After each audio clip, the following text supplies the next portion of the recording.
ঐতিহাসিক মুজিবনগর দিবস আজ বাংলাদেশের স্বাধীনতা সংগ্রামের সুদীর্ঘ ইতিহাসের এক চিরভাস্বর অবিস্মরণীয় দিন।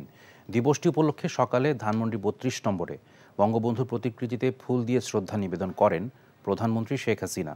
পাশাপাশি মেহেরপুরের ঐতিহাসিক মুজিবনগরে কেন্দ্রীয়ভাবে পালিত হচ্ছে দিবসটি। রিপোর্ট করছেন ফাহাদ মোহাম্মদ। এই ঈদে দেশ জুড়ে কেনাকাটার ফুর্তি হবে শুধু বিকাশে, সাথে ডিসকাউন্ট কুপন, ইনস্ট্যান্ট ক্যাশব্যাক।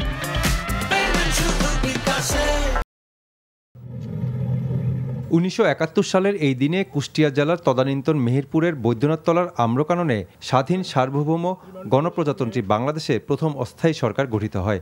আনুষ্ঠানিকভাবে শপথ গ্রহণ করেন মন্ত্রিসভার সদস্যরা। দিবসটি উপলক্ষে ধানমন্ডির ৩২ নম্বরে বঙ্গবন্ধুর প্রতিকৃতিতে ফুল দিয়ে শ্রদ্ধা নিবেদন করেন প্রধানমন্ত্রী শেখ হাসিনা। এই সময় কিছুক্ষণ নীরবে দাঁড়িয়ে থাকেন তিনি। পরে দলীয় নেতাকর্মীদের সাথে নিয়ে আওয়ামী লীগের পক্ষ থেকেও বঙ্গবন্ধুর প্রতিকৃতিতে পুষ্পার্ঘ্য অর্পণ করেন দলীয় সভানেত্রী। পরে ছাত্রলীগ, স্বেচ্ছাসেবক লীগ, আওয়ামী মহিলা লীগ সহ আওয়ামী লীগের বিভিন্ন সহযোগী সংগঠনের পক্ষ থেকে শ্রদ্ধা জানানো হয় বঙ্গবন্ধুর প্রতিকৃতিতে। এ সময় আওয়ামী লীগ সাধারণ সম্পাদক ওবায়দুল কাদের বলেন, বিজয়কে সুসংহত করার পথে অন্তরায় বিএনপির মতো সাম্প্রদায়িক সন্ত্রাসী অপশক্তিকে প্রতিহত করতে হবে। আজকের এই দিনে বিএনপি সহ স্বাধীনতা বিরোধী সন্ত্রাসী শক্তি সকল অপশক্তিকে, যারা আমাদের বিজয়কে সংহত করার পথে প্রতিবন্ধক, এদের আমরা পরাজিত করব, পরাভূত করব, প্রতিহত করব এবং আমাদের লড়াইকে আমরা এগিয়ে নিয়ে যাব বিজয়ের স্বর্ণ তোরণ অভিমুখে। এদিকে মেহেরপুরের ঐতিহাসিক মুজিবনগরে কেন্দ্রীয়ভাবে পালন করা হয় দিবসটি। সূর্যোদয়ের পরেই মুজিবনগর স্মৃতিসৌধে জাতীয় পতাকা উত্তোলনের মধ্য দিয়ে সূচনা করা হয় মুজিবনগর দিবসের কর্মসূচি। পরে পতাকা উত্তোলন শেষে জাতির পিতা বঙ্গবন্ধু শেখ মুজিবুর রহমানের স্মরণে ১ মিনিট নীরবতা পালন ও বীর শহীদদের আত্মার মাগফিরাত কামনায় দোয়া ও মোনাজাত করা হয়। এরপর মুজিবনগরের শেখ হাসিনা মঞ্চে ঐতিহাসিক এই দিবসের পটভূমি ও তাৎপর্য তুলে ধরে বক্তব্য রাখেন সরকারের মন্ত্রী, আওয়ামী লীগের কেন্দ্রীয় ও স্থানীয় নেতারা। বর্তমান যুগে তো প্রতারণা করা আরো সহজ, সেই জন্য যদি কারো সুনির্দিষ্ট কোনো তথ্য জানা থাকে যে মুক্তিত হয়েছে, অভিযোগ দেওয়া হলে যথাযথ তদন্তের মাধ্যমে সেটা অবশ্যই বাতিল হবে। দিবসটি উপলক্ষে মুজিবনগরে মুক্তিযুদ্ধের শহীদদের প্রতি গার্ড অফ অনার প্রদান ও বিভিন্ন বাহিনীর কুচকাওয়াজ প্রদর্শন করা হয়। Fahad Mohammad, NTV news, Dhaka. এদিকে নানা কর্মসূচির মধ্য দিয়ে দেশের বিভিন্ন স্থানে পালিত হয়েছে ঐতিহাসিক মুজিবনগর দিবস। দিনটি উপলক্ষে সকালে চট্টগ্রাম নগরীর থিয়েটার ইনস্টিটিউট মিলনায়তনে আলোচনা সভার আয়োজন করে মহানগর আওয়ামী লীগ। সভায় বাংলাদেশের প্রথম সরকার গঠনের তাৎপর্য তুলে ধরেন বক্তারা। বরিশালে বঙ্গবন্ধু শেখ মুজিবুর রহমানের প্রতিকৃতিতে শ্রদ্ধা জানিয়েছে আওয়ামী লীগ। পরে দিবসটি উপলক্ষে আলোচনা সভার আয়োজন করা হয়। দিবসটি উপলক্ষে গোপালগঞ্জে নানা কর্মসূচি পালন করেছে আওয়ামী লীগ। সকালে টুঙ্গিপাড়ায় জাতির পিতা বঙ্গবন্ধু শেখ মুজিবুর রহমানের সমাধি সৌধে পুষ্পস্তবক অর্পণ করেন নেতাকর্মীরা। পরে জেলা প্রশাসক কার্যালয়ে আলোচনা সভা অনুষ্ঠিত হয়। এছাড়া গাজীপুর, ফরিদপুর, চাঁপাইনবাবগঞ্জ, হবিগঞ্জ, চুয়াডাঙ্গা সহ দেশের অন্যান্য স্থানেও নানা কর্মসূচিতে পালিত হয়েছে ঐতিহাসিক মুজিবনগর দিবস। এই ঈদে দেশ জুড়ে কেনাকাটার ফুর্তি হবে শুধু বিকাশে, সাথে ডিসকাউন্ট কুপন, ইনস্ট্যান্ট ক্যাশব্যাক। প্রথম ধাপে অনুষ্ঠিত হতে যাওয়া দেশের ১৫০ উপজেলা পরিষদ নির্বাচনের প্রার্থীর মনোনয়নপত্র যাচাই বাছাই সম্পন্ন হয়েছে। এদিকে মনোনয়নপত্র দাখিলের কারণে অপহরণ ও নির্যাতনের শিকার নাটোরে সিংড়া উপজেলার চেয়ারম্যান প্রার্থী দেলোয়ার হোসেনের মনোনয়নপত্র বৈধ ঘোষণা করেছে রিটার্নিং অফিসার। প্রার্থিতা যাচাই বাছাই শেষে দেলোয়ার হোসেনের প্রার্থিতা বৈধ ঘোষণা করেন রিটার্নিং অফিসার। এছাড়া সিংড়ার অপর চেয়ারম্যান প্রার্থী আইসিটি প্রতিমন্ত্রী জুনায়েদ আহমেদ পলকের শ্যালক লুৎফুল হাবিব রুবেলের প্রার্থিতাও বৈধ ঘোষণা করা হয়েছে।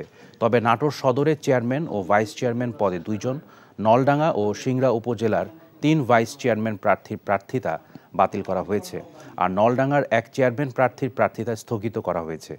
এদিকে চুয়াডাঙ্গার 2 উপজেলা পরিষদ নির্বাচনে 13 প্রার্থী পিরোজপুরে 3 উপজেলার 30 প্রার্থীর মনোনয়নপত্র বৈধ ঘোষণা করা হয়েছে। এছাড়া বাদ পড়েছেন কুমিল্লার 4 উপজেলার 2 জন, কুষ্টিয়ার 2 উপজেলার 1 জন এবং চাঁদপুরের 1 জন। দলীয় প্রতীক ছাড়া উপজেলা নির্বাচন সরকারের ভাওতাবাজি বলে মন্তব্য করেছেন আমির খসরু মাহমুদ চৌধুরী।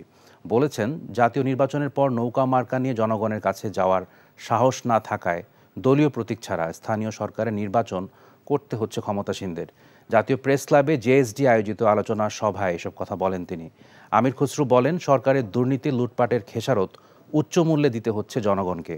অভিযোগ করেন, ব্যাংকিং খাতে লুটপাটের পর এখন আরও সুবিধা দিতে ব্যাংক একীভূত করার উদ্যোগ নেওয়া হয়েছে। এদিকে ইলিয়াস আলী গুমের 12 বছর পূর্তিতে সংবাদ সম্মেলনে রিজভী আহমেদ অভিযোগ করেন, সরকারের পৃষ্ঠপোষকতায় সব গুমের ঘটনা ঘটেছে। বিএনপি নেতাকর্মীদের নির্যাতন নিয়ে ওবায়দুল কাদেরের বক্তব্যের জবাবও দেন তিনি। ওবায়দুল কাদের সাহেব কিসের তালিকা চাইছেন? এর আগেও তো তালিকা দেওয়া হয়েছিল 2018 সালে। তালিকা দিয়ে প্রধানমন্ত্রী নিজেই তামাশা করেছেন। উপজেলা নির্বাচন করতে যাচ্ছে, এইবার চিন্তা করছে যে বাংলাদেশের মানুষ বোধহয় নৌকাকে ভয় পায়, নৌকার কথা শুনলে বোধহয় ভোট কেন্দ্রে যাবে না।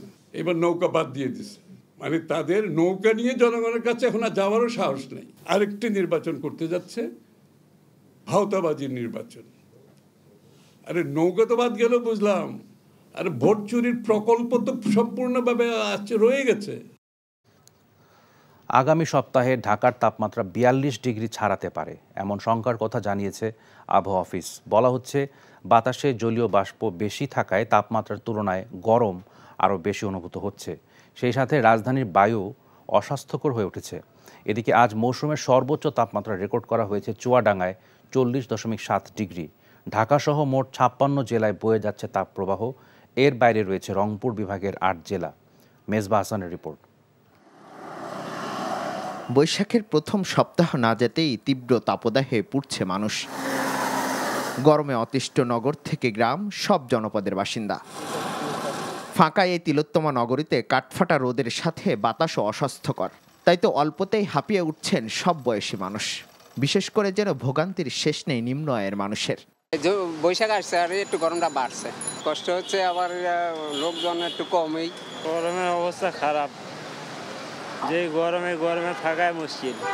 গ্রীষ্মের সূর্য তীব্রতা ছড়িয়ে রেকর্ড গড়েছে চুয়াডাঙ্গায়। তাপপ্রবাহ বইছে আরও 55 জেলায়। এই তাপমাত্রায় আমাদের কাজ করতে অনেক সমস্যা হয়। অতিষ্ঠ আমরা, 5 মিনিট পর পর পানি খাওয়া লাগছে। আপাতত কোনো সুখবর নেই আবহাওয়া অফিসের কাছে। বিচ্ছিন্নভাবে কোনো কোনো জায়গায় কালবৈশাখী ঝড় বা বৃষ্টি হলেও গরমের তীব্রতা আরও বাড়বে বলে জানিয়েছে আবহাওয়াবিদরা। গত কয়েকদিনের তুলনায় কিন্তু আগামী 2 দিন বা কয়েকদিন এই জলীয় বাষ্পের পরিমাণ বেশি থাকবে। আর জলীয় বাষ্পের পরিমাণ যখন বেশি থাকে তখন একটা বিষয়, মানুষের গা কিন্তু ঘামতে শুরু করে। তখন গিয়ে দেখা যায় যে তাপমাত্রা যদি 38 ডিগ্রি হয়, বাস্তবিক অবস্থা যদি এমন হয় যে তাপমাত্রা হচ্ছে 38 ডিগ্রি, কিন্তু তার কাছে মনে হবে যে তাপমাত্রা 38 নয়, তাপমাত্রা মনে হচ্ছে 44 ডিগ্রি। খুব বড় এলাকা জুড়ে ঝড় বা বৃষ্টি হবে, এইরকম সম্ভাবনা আপাতত নেই। গেল বছরের এই সময় রাজধানীতে 41 ডিগ্রির বেশিও তাপমাত্রা ছিল। এবার সেখানে 36 ডিগ্রি ছুঁয়েছে। Mezba Hasan, NTV news, Dhaka. মিয়ানমারের অভ্যন্তরে চলমান সংঘাতের কারণে বান্দরবানের নাইক্ষ্যংছড়ি সীমান্ত পথ দিয়ে আরও 46 জন বিজিপি সদস্য আশ্রয় নিয়েছে বাংলাদেশে। আইনশৃঙ্খলা বাহিনী ও স্থানীয়রা জানায়, মিয়ানমারের অভ্যন্তরে জান্তা বাহিনীর সঙ্গে আরাকান বিদ্রোহীদের মধ্যে সংঘাত চলছে। মঙ্গলবার রাতেও সীমান্তের ওপারে ব্যাপক গোলাগুলির শব্দ শোনা গেছে। সংঘাতে আরাকান বিদ্রোহীদের সঙ্গে টিকতে না পেরে প্রাণ বাঁচাতে গতরাতে নাইক্ষ্যংছড়ির আষাঢ়তলী, জামছড়ি ও ঘুমধুম ইউনিয়নের রেজু সীমান্ত পথে নতুন করে মিয়ানমার সীমান্তরক্ষী বাহিনীর 46 জন সদস্য আশ্রয় নিয়েছে বাংলাদেশে। তাদের নিরস্ত্র করে বিজিবি ক্যাম্প হেফাজতে রাখা হয়েছে। এ নিয়ে মোট 260 জন মিয়ানমারের বিজিপি সদস্য বাংলাদেশে অবস্থান করছে। পার্কে টিকিট ছাড়া প্রবেশের দায়ে 5 শিশুকে কান ধরিয়ে দাঁড় করা ও দীর্ঘ সময় আটকে রাখার নির্দেশের অভিযোগ উঠেছে সদর উপজেলা নির্বাহী কর্মকর্তা মোহাম্মদ মাইনুদ্দিনের বিরুদ্ধে। সিসিটিভির ফুটেজে দেখা যায় সদর উপজেলা নির্বাহী অফিসার মোহাম্মদ মাইনুদ্দিন শিশুদেরকে দাঁড় করিয়ে শাস্তি দিচ্ছেন। সোমবার সন্ধ্যায় পৌরসভার শিল্পকলা একাডেমির মাঠ এলাকার জেলা প্রশাসনের নিয়ন্ত্রিত শরীয়তপুর পার্কে এ ঘটনা ঘটে। এ ঘটনায় ক্ষোভ প্রকাশ করেছে শিশুদের পরিবার ও সচেতন মহল। তাদের দাবি, শিশুরা অন্যায় করে থাকলে তাদের অভিভাবকদের ডেকে বিষয়টি সমাধান করা যেত। তবে উপজেলা নির্বাহী অফিসারের দাবি, তাদেরকে কাউন্সেলিং করে ছেড়ে দেওয়া হয়েছে। চট্টগ্রামের বেসরকারি হাসপাতালে 2 চিকিৎসককে মারধরের ঘটনায় দোষীদের গ্রেফতার ও দৃষ্টান্তমূলক শাস্তির দাবি জানিয়েছেন চিকিৎসকরা। সকালে চট্টগ্রাম মা ও শিশু হাসপাতাল ও কলেজের চিকিৎসকদের এক সমাবেশে এ দাবি জানানো হয়। সমাবেশে বক্তারা চিকিৎসক রিয়াজউদ্দিন শিবলু, ডাক্তার রক্তিম দাসের উপর হামলাকারীদের গ্রেফতারের পাশাপাশি চিকিৎসকদের সুরক্ষা আইন বাস্তবায়নের দাবি জানান চিকিৎসকরা। এদিকে 2 চিকিৎসকের উপর হামলাকারীদের গ্রেফতার করা না হলে কর্মবিরতি সহ কঠোর কর্মসূচি পালন করবে বেসরকারি হাসপাতাল মালিকরা। ফরিদপুরের অগ্নিকাণ্ডে ক্ষতিগ্রস্ত পরিবারের মাঝে অর্থ সহায়তা প্রদান করেন যুবদলের কেন্দ্রীয় কমিটির সহসভাপতি মাহবুবুল হাসান ভূঁইয়া পিঙ্কু। এ সময় তিনি ক্ষতিগ্রস্ত পরিবারের খোঁজখবর নেন এবং তাদের ধৈর্যের সাথে পরিস্থিতি মোকাবেলার আহ্বান জানান। স্থানীয় বিএনপি ও যুবদল নেতাকর্মীরা উপস্থিত ছিলেন। সোমবার দুপুরে অগ্নিকাণ্ডে মাচ্চর ইউনিয়নে ধুলদি রাজাপুরের অটোরিকশা চালক বাড়ি বিশ্বাসের বসতবাড়ির আগুন পুড়ে যায়। এতে স্ত্রী, 3 ছেলে ও 1 মেয়ে নিয়ে নিঃস্ব হয়ে পড়েন তিনি। স্বাধীন দেশ বঙ্গবন্ধুর বাংলাদেশে কোনো অবৈধ অস্ত্রধারীদের থাকতে দেওয়া হবে না বলে মন্তব্য করেছেন র্যাবের মহাপরিচালক এম খুরশিদ হোসেন। বিকেলে বান্দরবানের রুমা থানচিতে কেএনএফের তাণ্ডব এলাকা পরিদর্শন শেষে সার্কিট হাউসে প্রেস ব্রিফিংয়ে তিনি এসব কথা বলেন। এর আগে রুমা সোনালী ব্যাংক ডাকাতি, মসজিদ উপজেলা কমপ্লেক্সে হামলা, আইনশৃঙ্খলা বাহিনীর অস্ত্র লুটের ঘটনায় ঘটনাস্থল পরিদর্শন করেন। পরে সেখান থেকে হেলিকপ্টারে বান্দরবান পৌঁছানোর পর সার্কিট হাউসে জেলার বিভিন্ন সরকারি বাহিনী ও প্রশাসনের কর্মকর্তাদের সাথে বৈঠক করেন। র্যাবের মহাপরিচালক বলেন, রুমা থানচির ঘটনা খুবই নিন্দনীয় কাজ।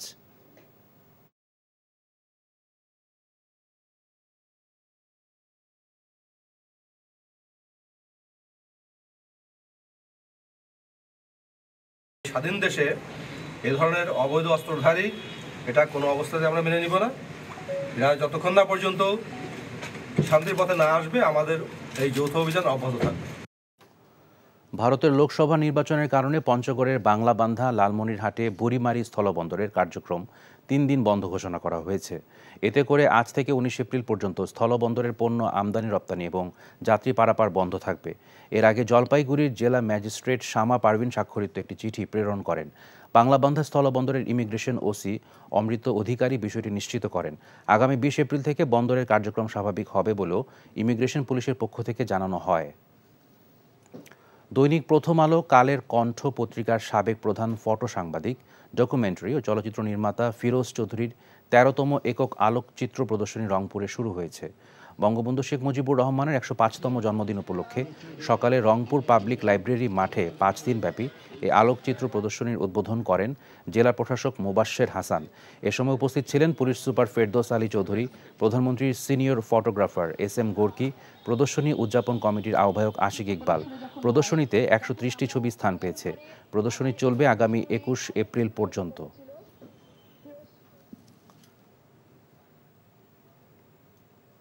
কাল দুপুরে বসে যে ফাইলটা দিছিল ওটা রেডি হইছে? আসিফ ভাই, আসিফ ভাই, কে কি হইছে? কে দেখা করতে আসছে, এসেও ঘুমাচ্ছ? রাধুনী নিবেদিত নাটক ঘুম পাগল। শান্তি নাই, পার্কেও শান্তি নাই। ওটা কি বলো তো? কি আর করব, সারা রাত জেগে চুরি করে এলাকায়। টেবিলে খাবার দিমু কই থেকে? রান্নাই তো করি নাই। চা করমু কেমনে? চা পাতা তো শেষ হয়ে গেছে। রচনা চয়ন দেব, পরিচালনা নাজমুল রন। সাথে বিয়ে করে ফেলবো। আপনি এই বয়সে বিয়ে করতে পারবেন না বলছি, মানে পারবেন না। আসিফ, তুমি আমার সাথে দেখবেন 7ম দিন বাংলাদেশ সময় রাত 9:15 এবং নিউ ইয়র্ক স্থানীয় সময় সকাল 11:15 এনটিভিতে। ইলেকট্রিসিটি চলে যাওয়ার কোনো টাইম পায় না। রাধুনী রেডিমিক্স মুরগির মাংসের মশলা, ব্যাস হয়ে যাবে ঝটপট দারুণ রান্না। এই ঈদে দেশ জুড়ে কেনাকাটার ফুর্তি হবে শুধু বিকাশে। সাথে ডিসকাউন্ট কুপন, ইনস্ট্যান্ট ক্যাশব্যাক।